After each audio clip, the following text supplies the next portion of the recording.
스가랴 4장 1절부터 14절 말씀 같이 합니다. 내게 말하던 천사가 다시 와서 나를 깨우니 마치 자는 사람이 깨우임 같더라. 그가 내게 묻되 내가 무엇을 보느냐? 내가 대답하되 내가 보니 순금 등대가 있는데 그 꼭대기에 주발 같은 것이 있고 또 그 등대에 7등잔이 있으며 그 등대 꼭대기 등잔에는 7관이 있고 등대 곁에 두 감람나무가 있는데 하나는 그 주발 우편에 있고 하나는 그 좌편에 있나이다 하고 내게 말하는 천사에게 물어가로되 내 주여 이것들이 무엇이니까? 내게 말하는 천사가 대답하여 가로되 내가 이것들이 무엇인지 알지 못하느냐? 내가 대답하되 내 주여 내가 알지 못하나이다. 그가 내게 일러 가로되 여호와께서 스룹바벨에게 하신 말씀이 이러하니 만군의 여호와께서 말씀하시되 이는 힘으로 되지 아니하며 능으로 되지 아니하고 오직 나의 신으로 되느니라. 큰 산아 내가 무엇이냐? 내가 스룹바벨 앞에서 평지가 되리라. 그가 머릿돌을 내어 놓을 때에 무리가 외치기를 은총이 그에게 있을지어다 하리라 하셨고 여호와의 말씀이 또 내게 임하여 가라사대 스룹바벨의 손이 이 전에 지대를 놓았은즉 그 손이 또한 그것을 마치리라 하셨나니 만군의 여호와께서 나를 너희에게 보내신 줄을 내가 알리라 하셨느니라.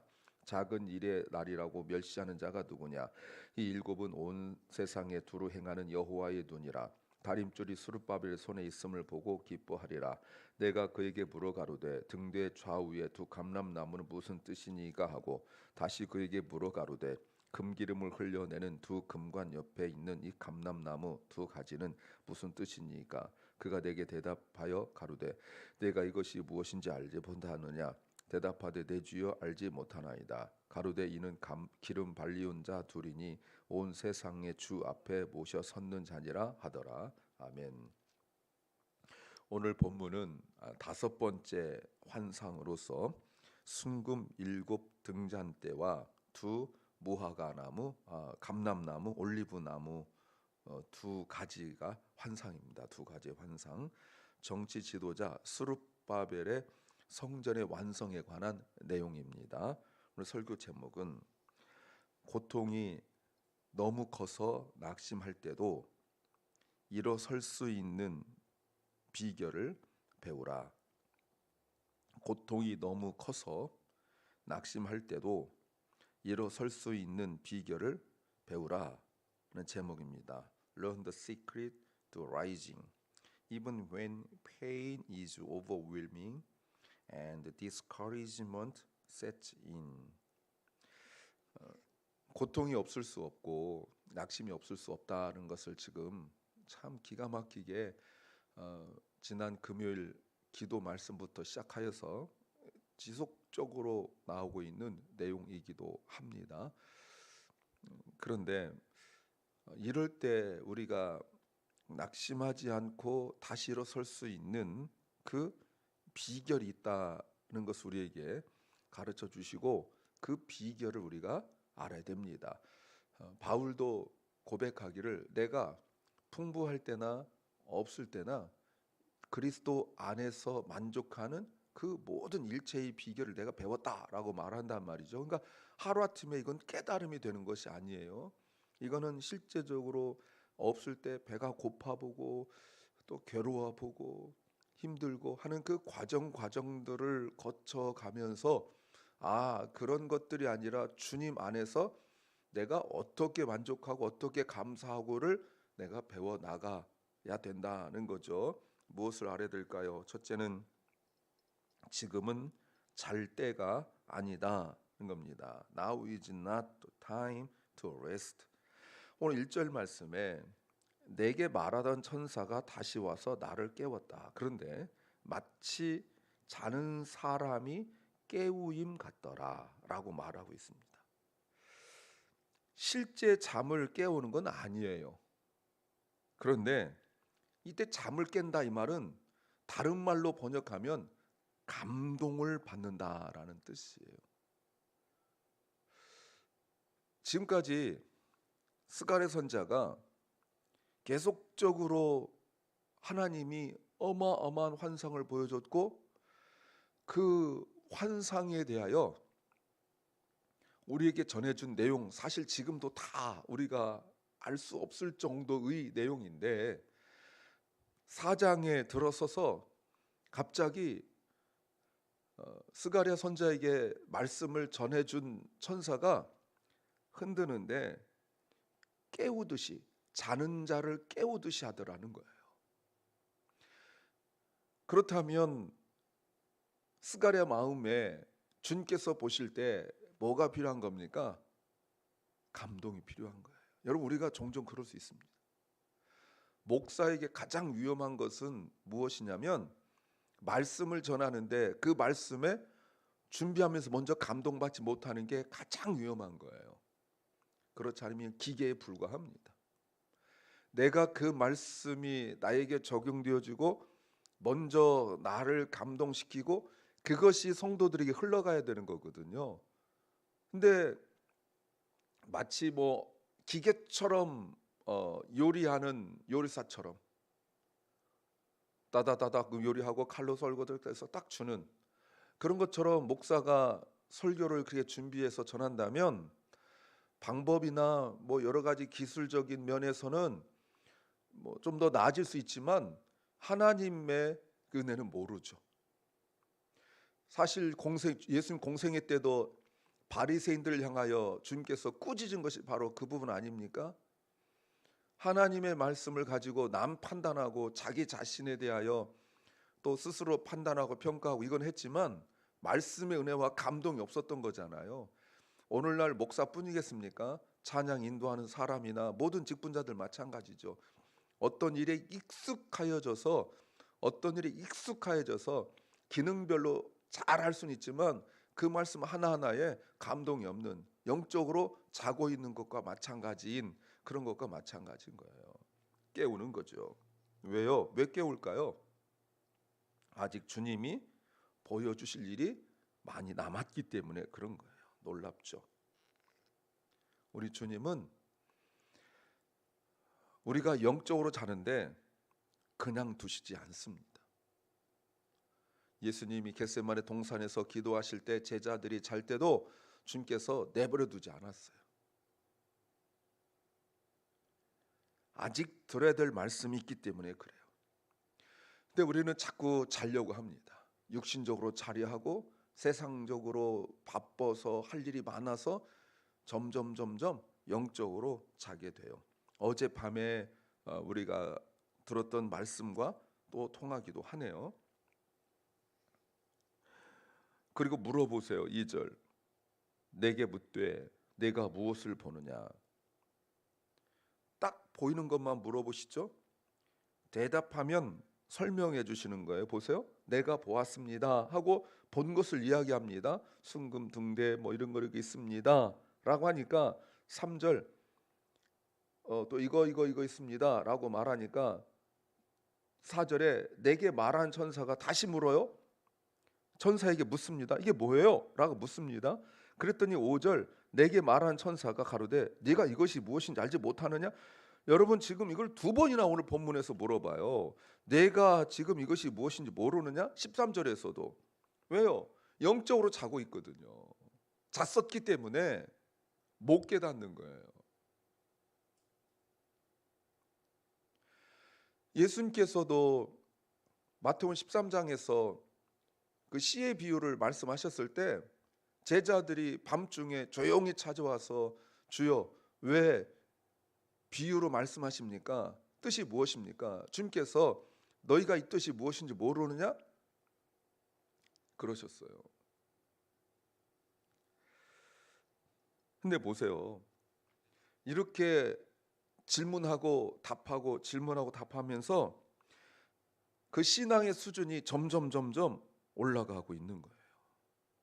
하나님께서 보여주신 것 말이죠.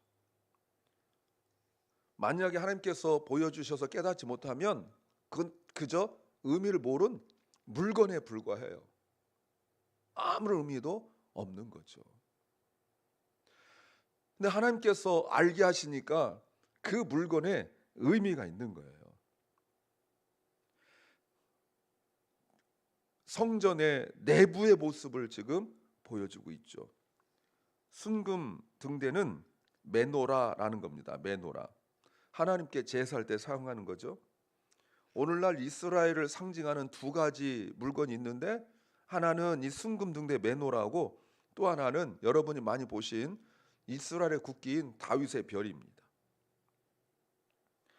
그런데 3절 좌우에 두 감람나무, 올리브 나무가 있다고 말합니다. 그럼 여러분, 하나의 그릇에 7 등잔이 있고, 그러면 모두 49개의 불을 붙이는 그 모습에, 화려한 모습이에요. 그리고 기름을 담는 그릇에 금기름을 계속 12절 계속 부어주고 있어요. 이 감람나무에서 계속 기름이 공급된다고 말씀하십니다. 요한계시록 2장 4절 말씀이죠. 그러면 의미가 무엇입니까? 하나님은 순결하시고, 하나님은 존귀하시고, 하나님은 변하지 않으신다는 거예요. 등잔대는 그리스도의 교회를 의미하죠. 요한계시록 1장부터 3장 그리고 1장 20절에 나왔어요.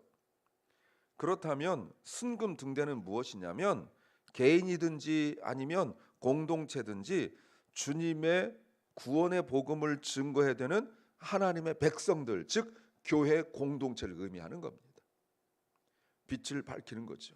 이사야 60장 1절 말씀, 일어나 내 빛을 발하여라 라고 하신 말씀이에요. 어두운 세상에서 빛의 전달자가 되어야 되는 거죠. 그런 의무를 기름이 공급되듯이 끊임없이 공급받아, 하나님 앞에 나와 끊임없이 기름을 공급받아, 성령을 공급받아, 말씀을 공급받아 감당해야 하는 거예요. 지금은 잘 때가 아니에요. 지금은 하나님 앞에서 말씀과 성령을 계속 공급받아 해야 할 일이 있다는 겁니다. 두 번째는 서로 깊이 소통해야 한다는 겁니다. We must communicate deeply with one another. 4절에 내게 말한 천사에게 물었습니다. 내 주여, 이것이 무엇입니까? 이것이 무엇입니까? 궁금해졌죠. 여러분, 이게 정상이에요. 말씀을 듣고 하나님께서 보여주시면 그 등잔대를 모르겠습니까? 뭐 이게 막대기고 이게 무슨 뭐 나무고 모르겠습니까? 아는데 이게 무슨 의미가 있습니까? 이게 뭐예요? 질문한다는 것은 믿음이 성장하고 있다는 거예요. 조금이라도 말씀을 알면 계속 알고 싶어져요. 별거 아닌 것 같은데 모르니까 별거 아닌 거예요. 알면 알수록 더 궁금한 것이 말씀이에요. 그러면 질문이 많아질 수밖에 없어요. 질문을 많이 한다는 것은 집중한다는 것이고, 믿음이 성장하고 있다는 거예요. 왜 우리가 말씀을 묵상하고 말씀을 연구하는 자리까지 가야 되냐면, 바로 말씀에 대한 궁금함, 즉 질문이 생기고 더 알고 싶어 하기 때문에 그런 거죠. 아까 보셨던 5절과 13절에서도 네가 알지 못하느냐? 여러분, 그냥 어리석다 이렇게 꾸짖는 내용은 아니에요. 그 다음에 질문을 하고 대답하기 위한, 이게 곧 하브루타잖아요. 너무 여러분 감격스럽지 않습니까? 서로 이렇게 질문하고 대답하는 그 소통이 부럽죠. 여러분, 하나님께서 선지자들에게, 자신의 종들에게 계시하는 방법이, 첫 번째는 그냥 일방적으로 이렇게 보여줄 때가 있습니다.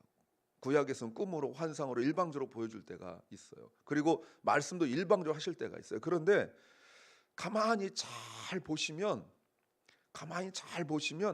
계속 끊임없이 하나님은 그 대상자와 대화하고 소통하는 걸 알 수가 있어요. 심지어 창세기 1장과 2장에서 하나님께서 아담과 하와를 만드시고, 그때는 선악과를 먹지 마라 라고 명령하셨죠. 이게 첫 번째 그 언약이란 말이에요. 명령이죠. 그런데 3장 들어서서 아담아 내가 어디 있느냐부터 해서 아담이 대답하고 하나님이 질문하고 여자에게 질문하고 하면서 계속 소통하시죠. 그 위에 아브라함도 만나셨을 때 내가 본토 친척 아비집을 떠나라 라고 명령하셨지만 그 위에 15장에 가서 보시면 하나님이 아브라함과 서로 소통하시잖아요. 또 그 위에서 계속 보세요. 뭐 17장에서도 창세기 17장에서도 그렇고 또 출애굽기 3장에서도 하나님께서 모세 만나실 때 야 너 애굽 가가지고 내 백성을 끌어내라 저 못합니다 하면은 또 소통하시고 엘리야도 그렇고 계속적으로 하나님께서 소통하신단 말이에요.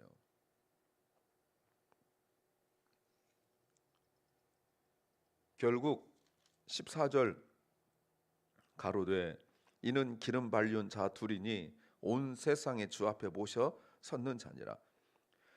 여러분 여기 이 말씀을 하려고 하는 거예요. 이 말씀을 하려고. 그런데 주의 천사가 질문하고 스가랴가 대답하고 스가랴가 질문하고 또 주의 천사가 대답하고 하면서 서로 커뮤니케이트 해요.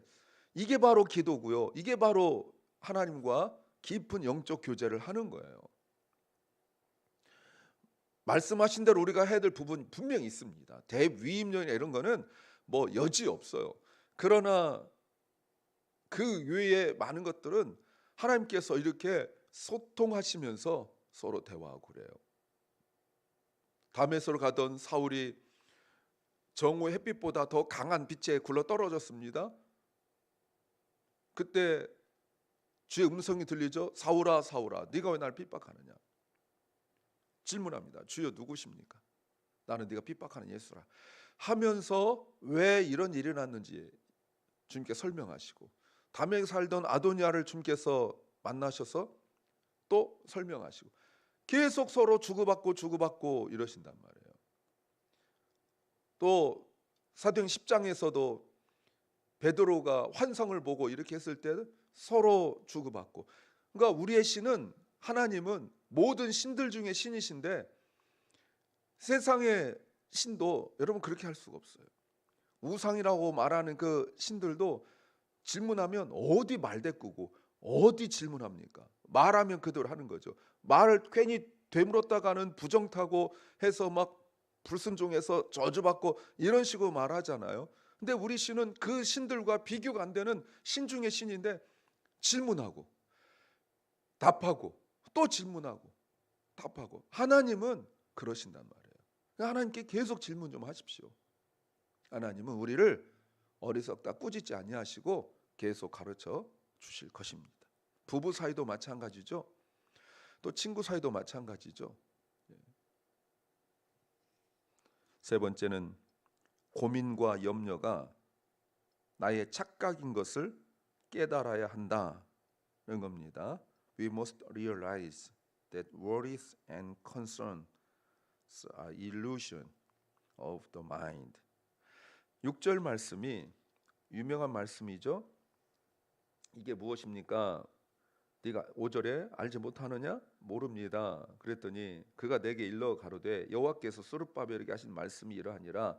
만군의 여호와께서 말씀하시되 이는 힘으로 되지 아니하며 능으로 되지 아니하고 오직 나의 신으로 된다. 자, 앞에서 보여주셨던 그 순금 등대 그리고 그릇이 있고 7 등잔이 있고 하는 그거 도대체 무슨 뜻이에요? 라고 했더니 그게 그냥 예쁘다 화려하다 의미가 아니더라는 거예요. 그 유명한 말씀 힘으로도 되지 않고 능으로도 되지 않고 그 말씀이죠. 오직 나의 신으로 된다. 누구에게 주신 말씀이에요? 스룹바벨에게. 어제는 대제사장 여호수아에게, 오늘은 총독인 스룹바벨에게. 정치 지도자죠. 이 사람이 주도하여서 성전 건축할 거잖아요. 학계 1장 14절에 나오지 않습니까? 바벨론에서 돌아온 가장 중요한 목적인 성전 건축의 책임을 맡았어요. 하나님은 이 중요한 일을 스룹바벨에게 맡기셨어요. 그런데 지금 스룹바벨의 상태가 뭡니까? 여러분 6절이 힘을 안 되고 능을 안 되고 즉 여호와의 신으로 되느니라 이러면서 막 우리가 구호처럼 외우는데 이 말의 의미, 깊은 의미가 뭐냐면 스룹바벨이 지금 절망 상태, 낙심 상태예요. 왜요? 자기가 감당할 일이 성전 건축인데 지금 못하고 있잖아요. 왜 못하고 있죠? 하나님께서 하신 말씀 뭐예요? 힘으로 못한다는 것은 솔로몬 성전을 지을 때처럼 많은 노동력으로 많은 사람들의 힘으로 세상의 물질의 힘으로 되는 것이 아니고 능이라는 건 뭐예요? 자신의 힘으로 또 많고 많은 노동자들 또는 사람들 일꾼들을 모아서 하는 힘으로 되는 것이 아니라는 거예요. 하나님의 일은 사람 많다고 되는 것이 아니라는 거예요. 그러니까 스룹바벨 고민이 뭐예요?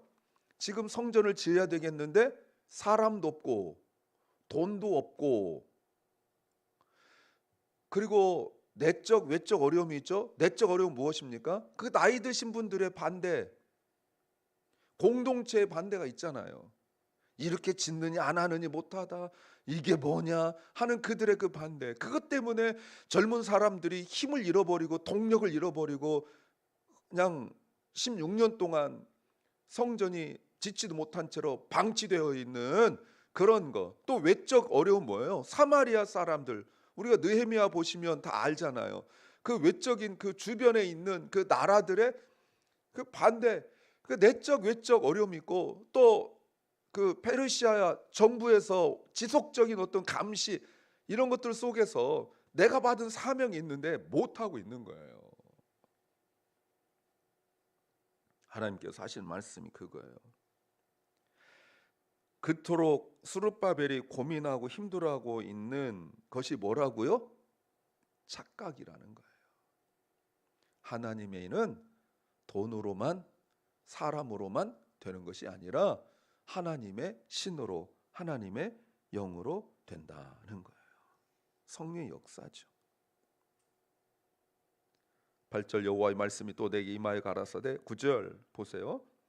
스룹바벨 손이 이전에 지대 기초를 놓았은즉 그 손이 또한 그것을 마치리라 하셨나니 만군의 여호와께서 나를 너희에게 보내신 줄을 내가 알리라. 지금 스룹바벨의 앞에 있는 문제가 뭡니까? 7절이죠. 큰 산아 내가 무엇이냐? 내가 스룹바벨 앞에서 평지가 되리라. 내가 그가 머릿돌을 내어 놓을 때 무리가 위치기를 은총이 그게 있을지어다 한다. 무슨 말이에요? 스룹바벨의 문제, 아까 제가 말씀드린 내적 외적 문제, 여러 가지 그 문제들이 스룹바벨에게 큰 산과 같다 하는 거예요. 상상됩니까? 그런데 그 산 같은 문제가 평지가 된대요. 스룹바벨 앞에서 없어져 버린대요. 평지가 된대요. 스룹바벨이 그 문제 앞에서 절망하고 그 산 같은 문제 앞에서 여러분 산도 적당히 해야 어떻게 한번 삽질라도 해보죠. 이 여러분 마운틴 볼디처럼 우리 눈앞에 있는 이 어마어마한 산 같은 문제 앞에서 내가 가지고 있는 건 조그만 홈이 하나인데 뭘 해볼 엄두가 나겠습니까? 그 우리가 중국 속담에 우공이산, 어리석은 노인이 산을 옮긴다, 우공이산처럼 내가 지금 파다가 죽으면 또 내 후손이 파고 뭐 이럴 수 있겠지만 여러분 그거는 산이고, 근데 이거는 또 다른 거잖아요. 성전 건축하지 못하니까 학계 일장에서 그 경제적으로 얼마나 피폐해지고 어려운데 이걸 그러면 두고 10년 100년 동안 하겠다 이럴 수 있는 상황이 아니잖아요. 능력은 안 되지, 하기는 해야 되겠지, 돕는 사람도 없지, 돈도 없지, 힘들지. 막 여기서 오는 그 절망, 여기서 오는 낙심, 여기서 오는 걱정, 여기서 오는 염려가 다 뭐라고요? 하나님께서 네 착각이야. 하나님의 일은 그렇게 하는 게 아니야 라고 깨우쳐 주세요. 완성할 때 7절 결국은 무슨 말밖에 할 게 없어요? 은총이다, 은총이다. 내 힘으로 했는데 결국은 내가 할 수 있는 말이 다 하고 난 뒤에 할 수 있는 말이 뭐예요? 은혜네. 다시 말하면 하나님이 복 주셨네. God bless it. God bless it. 이 말밖에 할 수 없다는 거예요. 내가 그렇게 염려하고 내가 그렇게 걱정하고 막 하면서 못하다가 다 하고 난 뒤에 사람들이 하는 말이, 고백이, 야 이건 하나님이 하셨네. God bless it. 야 이거 은혜네. 이 말밖에 할 수가 없다는 거예요. 만약 우리 돈을 했으면 누가 돈 내고 누가 힘쓰고 이 얘기밖에 못 하는데, 내 힘으로 한 것이 아니기 때문에, 힘과 능이 아니기 때문에, 여호와의 성령, 여호와 신으로 한 거기 때문에 이거는 God bless it밖에 할 말이 없다는 거예요. 스룹바벨이 바벨론 포로에 돌아온 2년 2월에 성전 재건을 시작해서 에스라 3장 8절에요. 주변 나라들의 반대가 있었습니다. 에스라 4장 1절부터 5절 24절이에요. 그래서 다리 왕 2년까지 성전 건축이 중단됐었어요. 그래서 하나님이 학개 선자를 보내셨죠. 그리고 스가랴 선자를 보내셨죠. 그리고 난 이후에 다리 왕 6년 에스라 6장 15절에 마치게 돼요. 그러므로 하나님께서 무슨 말씀하시냐면 10절, 작은 일이라고 멸시하는 자가 누구냐.